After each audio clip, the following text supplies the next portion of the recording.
ये जो इफिसियों 6 का 2 और 3 में लिखा है, तू अपने पिता और अपनी माता का आदर कर। आमीन। बच्चों को उसी मार्ग की शिक्षा दे जिस पर उसको चलना है। आपने शिक्षा दी, अब कौन सी शिक्षा देंगे? दुनिया में आप घूम रहे हैं, कौन सी शिक्षा देंगे? पहले मैंने आपको बताया था कि करोड़पति एक व्यक्ति है, उनकी लड़की को किसी से प्यार हो गया, मुस्लिम फैमिली थी, ओके, वो किसी से प्यार हो गया। प्यार होने के बाद वो घर वाले रिश्ते के लिए तैयार नहीं थे। लड़की ने कहा फिर क्या करें, भाग चलते। उसने कहा कि भाग करके जाएंगे कहाँ, पैसा तो है नहीं। उसने कहा तुम मेरे घर में आके डकैती डाल, पैसा लेकर के जाएंगे, बाहर रहेंगे। डकैती डाल भी ली, लेकिन पकड़े गए। अब बच्चों को क्या शिक्षा दी? क्या उन्होंने कुरान शरीफ से अच्छी बातें नहीं सिखाई होंगी? बिल्कुल सिखाई होंगी, है ना। एक बेटी के लिए क्या नहीं किया होगा। और आज की सुबह की जो बात है, करम सर बता रहे थे कि अभी 18 जून 2026 की कहानी है कि 600 करोड़ का मालिक लड़का और 17 करोड़ शादी में खर्च करने थे। एंगेजमेंट हो चुकी थी, शादी होनी थी, ओके। लड़के का नाम निकेतन था, ओके। अब ये क्या क्या चल रहा है, लड़की ने उसको कहा कि चलो हम घूमने चलते हैं, हम फोटो शूट करेंगे, उस जगह को देखने चलते हैं। उस किले के पास गए, उस लड़के को धक्का देने की कोशिश की, लेकिन लड़का बच गया। तो हुआ क्या, वो लड़का बोला कि अरे ये क्या कर रहे हो तुम, धक्का दे रहे हो। नहीं, मैं तुम्हें बचा रही, देखो इधर सांप था, अभी इधर निकल गया। लड़का बोला था, उनका कोई बात नहीं, शायद होगा, ओके, कोई बात नहीं, इतना ट्रस्ट कर रहा था। दोबारा फिर लड़की ने एक मौका ढूंढा, और मौका ढूंढने के बाद उस लड़के को धक्का दे दिया और लड़का मर गया। कहानी का पता नहीं चला, भाई गिर गया होगा। बाद में धीरे धीरे लड़के की बहन ने उससे पूछा कि भाई ऐसे कैसे गिर गया, तुम दोनों जैसे कैसे गिर गया, कोने पे बैठा था, क्या था कि मेरा भाई इतना ना समझ तो नहीं था। उसने जवाब नहीं दिया। पुलिस को बताया गया, उस पर शक किया गया। कहानी निकली कि इसका बॉयफ्रेंड था, उसने ऐसा किया। आप समझिएगा, 600 करोड़। और ध्यान से सुनिएगा, 2 प्राइवेट जेट किए गए थे। पूना के रिश्तेदारों को राजस्थान जो लेकर के जाएगा, छोड़ करके भी जाएगा। 17 करोड़ की शादी होने जा रही थी, यहाँ पैसा भी कमजोर पड़ गया। मैं क्या कहना चाह रहा हूँ, बच्चों को उसी मार्ग की शिक्षा दे जिस पर उनको चलना। अब हम कौन सी शिक्षा दें? जिस वचन को हम लोग यहाँ पढ़ रहे हैं इफिसियों की किताब में, इस वचन को बच्चों को अपने पिता और अपनी माता का आदर कर, ये पहली आज्ञा है जिसके साथ प्रतिज्ञा भी है। तू बहुत दिनों तक पृथ्वी पर जीवित रहे और तेरा भला हो, तो दीर्घायु से तृप्त हो। हालेलुया। तो मतलब कि क्या करना है, क्या बताओ। और वही हमसे नहीं होता है। माँ की बात नहीं मानेंगे, बाप की बात नहीं मानेंगे। हमें तो वो लड़का पसंद आ गया, जहर खा लेंगे, लेकिन वो करेंगे तो उससे करेंगे, लड़की करेगी तो उससे करेगी। पर यही तो चल रहा है ना, यही तो आज बर्बाद कर रहा है। मोबाइल ने बर्बाद करके रख दिया सब कुछ। मोबाइल पे फोटो देखी, प्यार हो गया, प्यार हुआ तो आंखें 4 हो गए, फिर शादी कर ली, उलझ रहे हैं।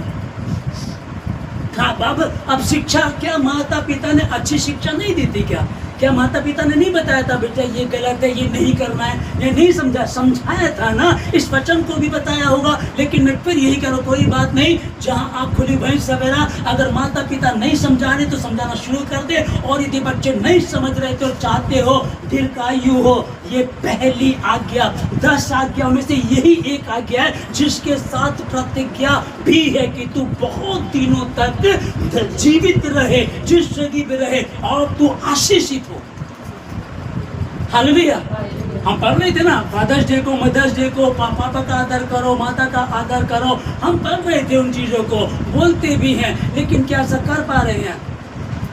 शैतान धरती पर बड़े क्रोध के साथ जमीन पर उतर आया, क्योंकि जानता उसका समय थोड़ा ही है। और शैतान लिखा है कि चोर चोरी करने, नाश करने और घात करने आया है, परंतु मैं इसलिए आया कि वे जीवन पाए और बहुतायत का जीवन पाए। तो बहुतायत का जीवन कौन दे रहा है? क्रूस की कथा नाश होने वालों के लिए मूर्खता, परंतु हम उद्धार पाने वालों के लिए परमेश्वर की सामर्थ्य। क्रूस की कथा मात्र सिर्फ वो क्रूस की कथा नहीं कि यीशु मसीह मारा गया, गाड़ा गया और तीसरे दिन जी उठा। उसके आगे जो कथा, बाइबल की कथा, बाइबल की जो कथा को जब हम पढ़ रहे हैं, आपको स्टोरी सुनाई जा रही है। देखो कैसे परमेश्वर आशीष देता, कैसे वो बरकत देता है। ईसाइयों के यहाँ कई बार मैं गया हूँ, क्रिश्चियनों के यहाँ कई बार, जन्मदिन है बुलाते हैं, आधा दिन सफ़र करके गया मैं वहाँ दूर तक, ठीक है ना। उसके बाद उनका 3 बज गया, 6 बजे जन्मदिन होगा, आप तैयारी कीजिएगा। ओके, 3 घंटे इंतजार किया।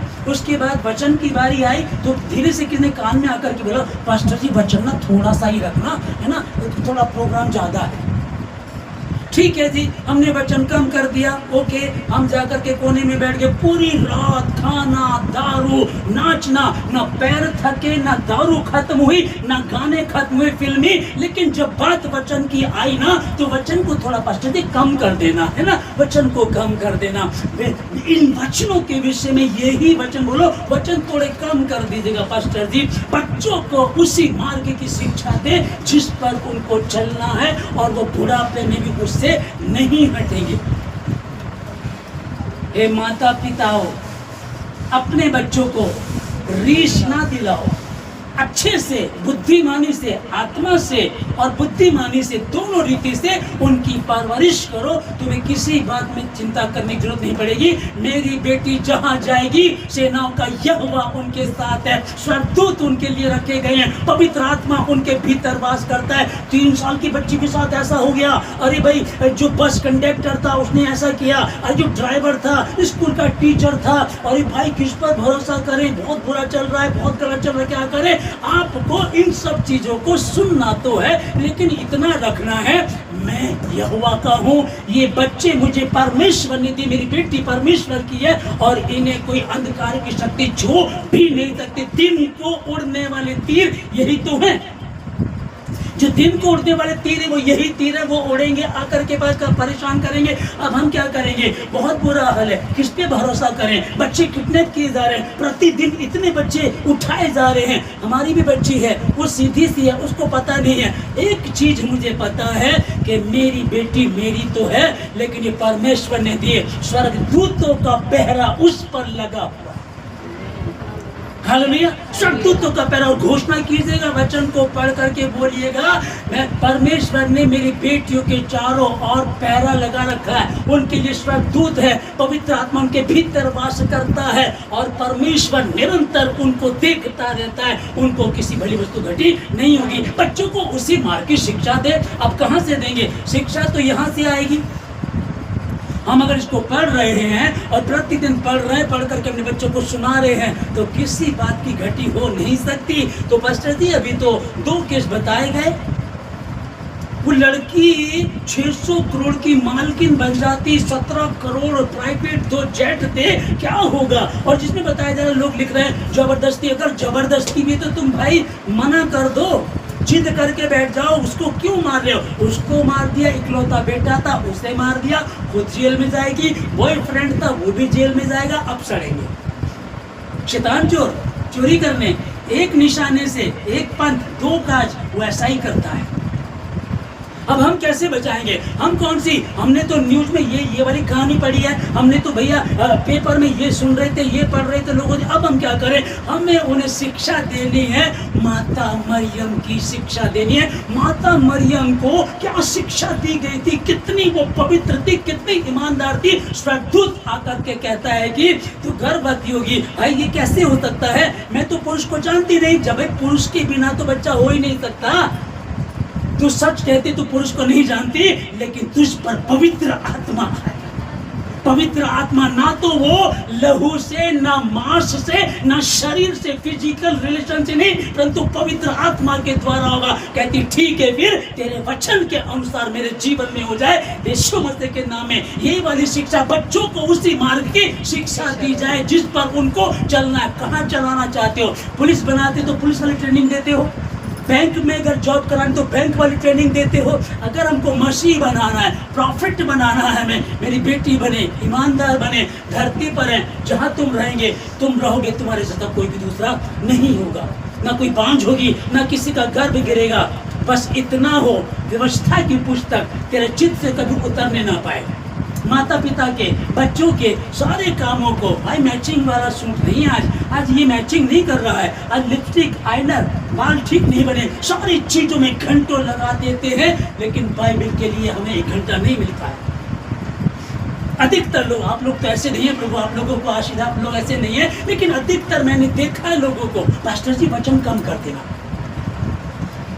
हालेलुया, है ना। बच्चों को उसी मार्ग की शिक्षा दी जाए। ऐसी इसकी देने से फिर होगा क्या? फिर ऐसा होगा जब आपने अभी बताया दबोरा क्या थी, अरे हर रूत के जीवन को वो अन्य जाति की थी और वो इस परिवार में, वो मसीह परिवार में आ गई और यहाँ जेठानी चली गई, जेठानी चली गई। लेकिन जो रूत थी वो कहती है सासू मैं तुझे छोड़ के नहीं जाऊंगी। जवानी की उम्र है, कमा के भी लाना पड़ेगा, गुड़िया को भी खिलाना पड़ेगा, लेकिन उसने एक बात जान ली थी, इसका परमेश्वर सेनाओं का यहोवा कुछ तो है। उसमें उसने भरोसा कर लिया। कंगाल की परिस्थिति में कुछ नहीं है, पति नहीं है, कोई आशा नहीं है, सुंदर है, जवान है, सासू बुढ़िया है, कर्ज में है, अकाल पड़ा था, सब कुछ खत्म हो गया, इसे खिलाना पड़ेगा। उसने भरोसा कर लिया जहाँ तू जाएगी वहाँ मैं जाऊंगी, जहाँ तुझे मिट्टी दी जाएगी वहीं मुझे भी मिट्टी दी जाएगी। अगर मैं मृत्यु को छोड़ किसी और कारण से तुझे छोड़ूं तो परमेश्वर मेरे साथ वैसा ही करे। और देखिए कितनी बड़ी आशीष है कि उसकी शादी इतने अमीर व्यक्ति से हो गई। वो पता यीशु मसीह की परनानी बन गई। हालेलुया। बच्चों को उसी मार्ग की शिक्षा दे जिस पर उनको चलना है। दुनिया में चल रहा है ऐसे AI आना चाहिए, हमें कंप्यूटर आना चाहिए, हमें ये भी आना चाहिए। लेकिन जब आपके हाथ में ना स्टॉप वाला बटन होगा, स्किप करने वाला, स्टॉप करने वाला, डिलीट करने वाला, आपको दिक्कत नहीं होगी। परंतु डिलीट करने वाला बटन तो है नहीं, स्किप तो हमसे हो ही नहीं रहा, स्टॉप तो हम कर ही नहीं पा रहे हैं, तो फिर हम खतरे में हैं। हम मेंस जो भी ऐसा कर रहे हैं फिर खतरे में। हालेलुया। पर दुआ दानियल प्रार्थना, दानियल 3 बार प्रार्थना कर रहा है। इतने बड़े औहदे पे बैठा है, 3 बार प्रार्थना कर रहा है दिन में। राजा दाऊद 3 बार प्रार्थना कर रहा, सांझ को, दोपहर को, भोर को, उसके परमेश्वर के मंदिर में जा रहा। जो मुझे बढ़ाएगा, जो मुझे ऊंचाई पर ले जाएगा, उसी को हमने छोड़ दिया। नहाने में टाइम लगेगा, खाने में टाइम लगेगा, चेंज करने में टाइम लगेगा, मॉल में जाएंगे, फिल्मों में जाएंगे, सब जगह के लिए हमारे पास टाइम है, लेकिन यहाँ के लिए टाइम नहीं। हालेलुया।